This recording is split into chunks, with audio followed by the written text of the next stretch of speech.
This is a detailed video on how to fill out a product page in Room Planner. I will use the bedding set from the previous video as an example. 1. Set the brand name of the store.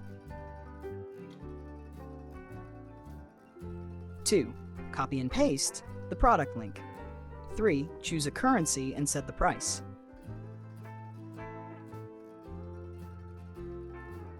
4. Fill in the name field.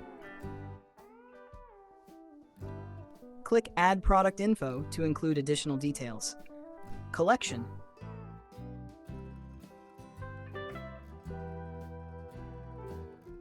Features or product description.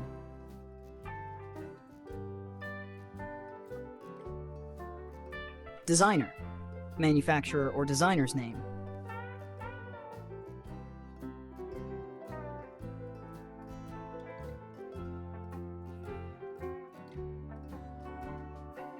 You can set up to 3 styles per item.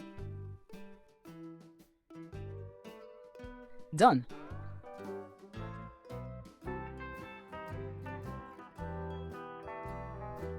This is how our product card looks now.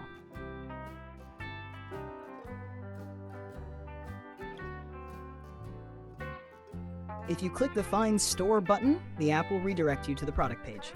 That's it.